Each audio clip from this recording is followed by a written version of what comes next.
Why are Jewish people so wealthy? As a rookie stockbroker in the mid-1980s, I was fascinated by how my Jewish clients and colleagues handle money. Their mindset about wealth was totally different than what I saw growing up in a predominantly African-American environment. So I got curious. I started asking questions and listening and learning. Then I read a book called The Jewish Phenomenon by Steven Silbiger, and it all started making sense. Get this, Jews make up only 2.4% of the US population, but over 30% of American millionaires are Jewish. Oh guys, welcome back to my channel Yano Show KE. Hope you are fine, hope you are good. So today that I just want to appreciate my new subscribers and the people that are showing love on my channel, whatever country you are. I just want to appreciate you, and guys, I could not stage it far without you. So today I just want to talk about why are these Jewish people more wealthy, and they mean that these Jewish people have a lot of money and wealth. We've seen that the population of USA, and the researchers have come out, they say that the Jewish are the people that are holding the wealth of there in USA, and we've seen that someone say that they live by Proverbs 13:22, which says, "A good man leaves an inheritance to his children's children." So there is this theory, or these people that are reacting on this story, that why are these Jewish people more wealthy than any other group of people in the world? And here are some of the reasons why these Jewish people are wealthier or are more successful. So the Jewish people make up 0.02% of the world's population. So we're a minority in every country in the world, except Israel. Yet, we happen to be a majority in most of the professions. In my law school, 30-40% of my class was Jewish, and I went to a Catholic school. 22% of Nobel Prize winners in history have been Jewish. In science and math, I believe that number goes up to 26%. If you open up our Torah, if you open up our holy book that was given to Moses from God at Sinai, that book says that Jewish people will be a light unto the nations. Jewish people contribute to society in all beneficial ways. We are the chosen people, and we bring light to the world through our contributions, through our values, through our belief system. Those people who kick us out of these countries and who discriminate against Jewish people, they can't stand the light. They love to live in the dark. The light is blinding to them. But the light is there for all those who choose to accept. Do you know why Jewish people are so successful at business and easily attract money? So I'm reading this book called Jewish Money Secrets, and you can find this exact ebook in the link in my bio. And I find it to be very interesting how they talk about when Jews are going into a business meeting, understand earth offerings, like offering something to the earth, right? Because you give and you receive. So I'm going to read a little piece to you guys so you guys can hear what's inside. It says, for generations, Jewish families have installed these frequencies in their children from a young age, preparing them to naturally attract prosperity. It's very easy for you to attract the wealth that you want, but you must tap into your subconscious mind. Earth offerings and subliminal message. How are Jewish people always so successful? What is their secret? Well, you came to the right place, because my name is Meitar and I'm a Jew, and I'm here to share with you our secrets to success. Now, for my first episode, I think I'm going to start with the basic, just simply how we wake up in the morning. Now you're going to say, there's a Jewish way of waking up in the morning? Bruh, success takes everything, and we're extremely meticulous with everything that we do, okay?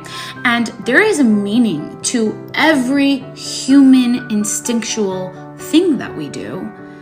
So yeah, we wake up different. So as soon as our eyes open, before we even let a thought about the day that's going to happen enter our mind, the first thing we do, we don't even get up from bed yet. We go into a meditation called Modeh Ani. It's a prayer where we turn to God and we say, thank you, God, Modeh Ani. I thank you. I give you gratitude, my living and incredibly enduring and compassionate King, for returning my soul back to my body and being so compassionate for doing so. Thank you for your faithfulness to me. So let's just break down even the first word of this prayer, just to give you an understanding of how intense and deep everything we do is. The The first word of that prayer, modeh, which means think, the same letters can be found in the word Yehudi, which is the Hebrew word for Jew. And you really don't have to hear it from me, because you go ask any psychologist or psychotherapist or philosopher or any study out there, and you will find that when a person looks at the world from a notion of gratitude and abundance and not lacking, that is the way to heal anxiety and depression or prevent anxiety and depression. And when we wake up in the morning and our mind is in the alpha state of mind, it's still kind of meditative because we've just woken up, we're barely awake, our subconscious is extremely, extremely delicate, and our senses are extremely hyped. We start our day from a place of abundance, of wealth, of success. We're already there. We're already thanking him, because we have it already. And you know what? Look at any guru nowadays, anyone that's, into The Secret and manifestation and, repeating positive mantras. When you're in a place of abundance, you draw abundance. And that is literally, for centuries, how every Jew starts his day, of every day of his entire life. We start with gratitude. 3 secrets I live by to acquire wealth. Hi, my name's Miriam. I'm an Orthodox Jew, and I share what my life is like. Before we get into that, though, I'm not entirely sure if this comment was made in a loving way. I do appreciate the fact that they used the word Jewish and didn't just call me a Jew, but making a blanket statement that any group of people is rich or poor or stingy can have negative connotations. But let's get into it. What are these 3 secrets? First, live below your means. No matter what your income level is, don't exceed what you have coming in. Sometimes that's easier said than done, but ultimately, if you're able to live within your means and put a little bit aside, that's how you can start acquiring wealth. The second thing you're going to do is, with the money that you have set aside, you're going to give a portion of that to charity. Now, I am a religious woman, and I do believe that God commands us to be charitable, and when you are, I believe he gives back tenfold, but you don't need to be religious in order to give charity. I think it's just good for us to do as a society. And the third thing you're going to want to do is invest. We literally wouldn't have been able to buy our home if we hadn't made smart investment choices. So I recommend finding a financial advisor that can help you with that process. Personally, I've used my father. He's a financial advisor. I'm happy to share his name with you, and this is not a paid advertisement. This is literally what I've done, and he's given us some wonderful advice, and we are forever grateful.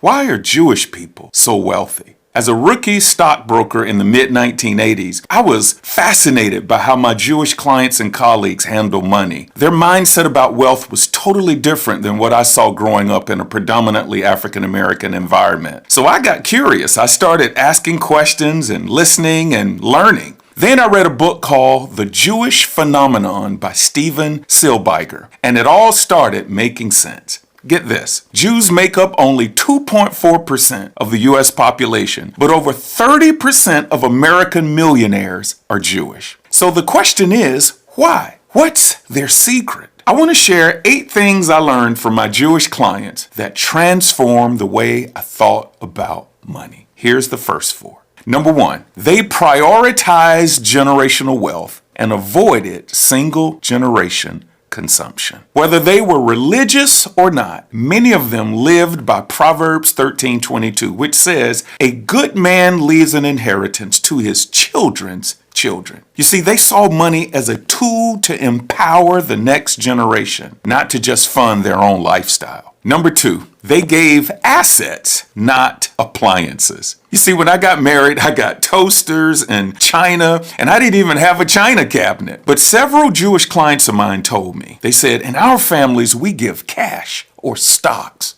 In other words, they gifted wealth to their loved ones, not stuff. Things that appreciate, not depreciate. Number 3, they expected to be wealthy and were embarrassed by it if they weren't. See, I grew up where struggle was normal and wealth was rare. But in the Jewish American culture, financial success was normal and struggle was rare. There was a pride in building wealth and a shame in mismanaging it. That totally changed my mindset. Number 4, they use their pain as fuel, not an excuse. Now this one hit me hard. Jewish people have faced horrific oppression, very much like African Americans have. But instead of being paralyzed by the past, they use their pain as fuel for success. And that's exactly what my people, African Americans, need to do. In part 2, I'll break down 4 more Jewish wealth principles that I've learned and you can apply to your financial life.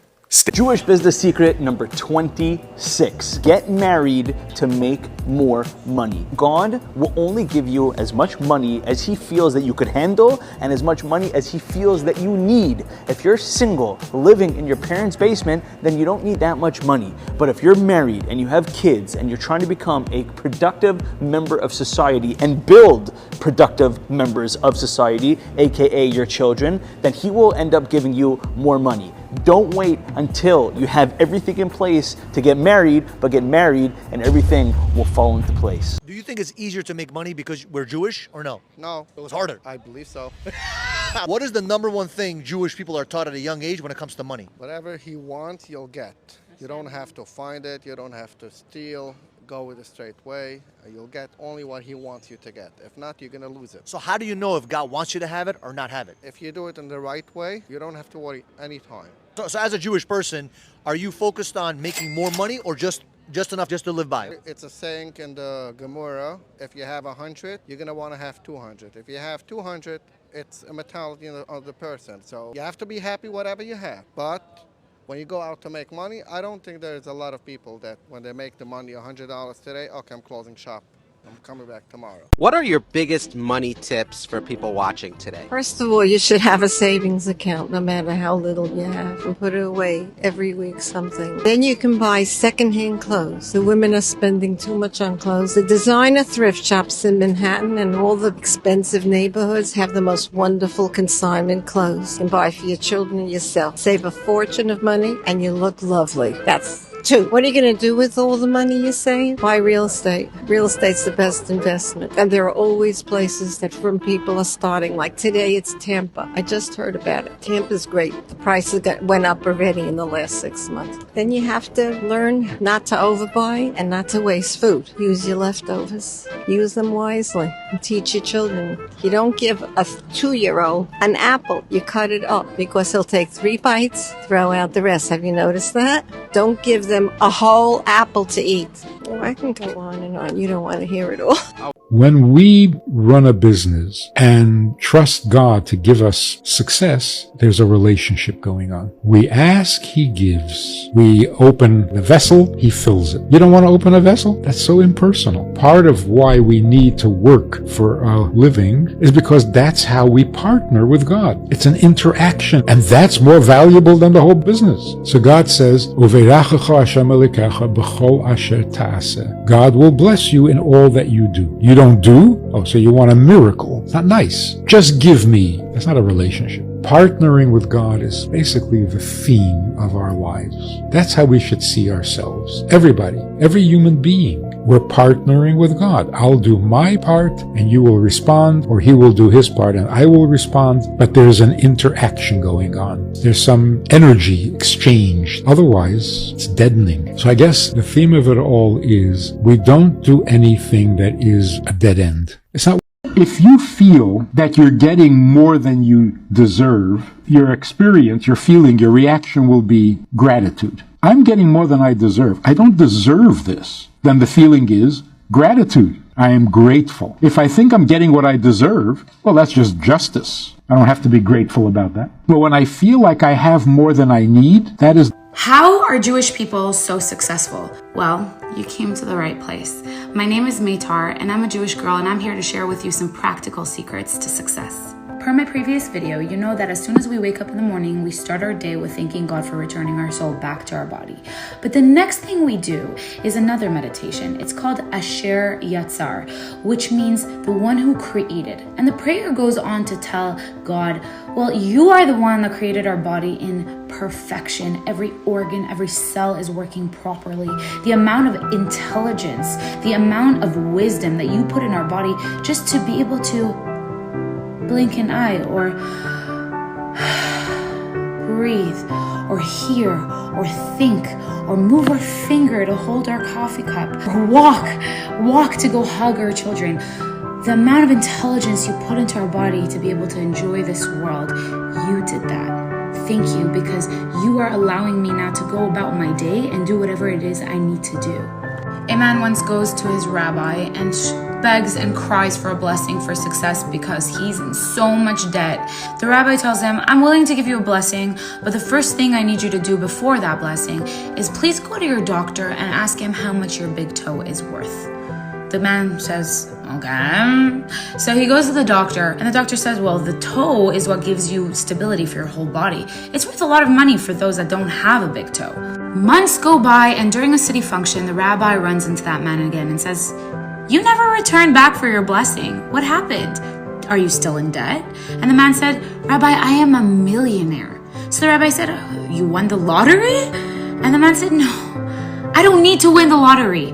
When you sent me to the doctor to see what my value is, I realized that every toe and every heartbeat and every blink of an eye is priceless. And as long as it's functioning and working together, the debt is insignificant. I can do anything I want to do as long as God is helping my body work. This prayer is not only said in the morning, but it's also an obligation to say every time you go to the bathroom. After you go to the bathroom and do what it is you need to do, you wash your hands and exit the bathroom, because in this prayer you say God's holy name, and you don't want to say that in the bathroom. The fact that our body is able to cleanse its toxins and work properly, if a person is incapable of going to the bathroom, the amount of damage that happens internally is just, we don't even want to think about that. So going to the bathroom and it happening is a miracle in and of itself, and it's important that we realize that every time. So what does this have to do with success? Well, the first part of achieving success is understanding that you're capable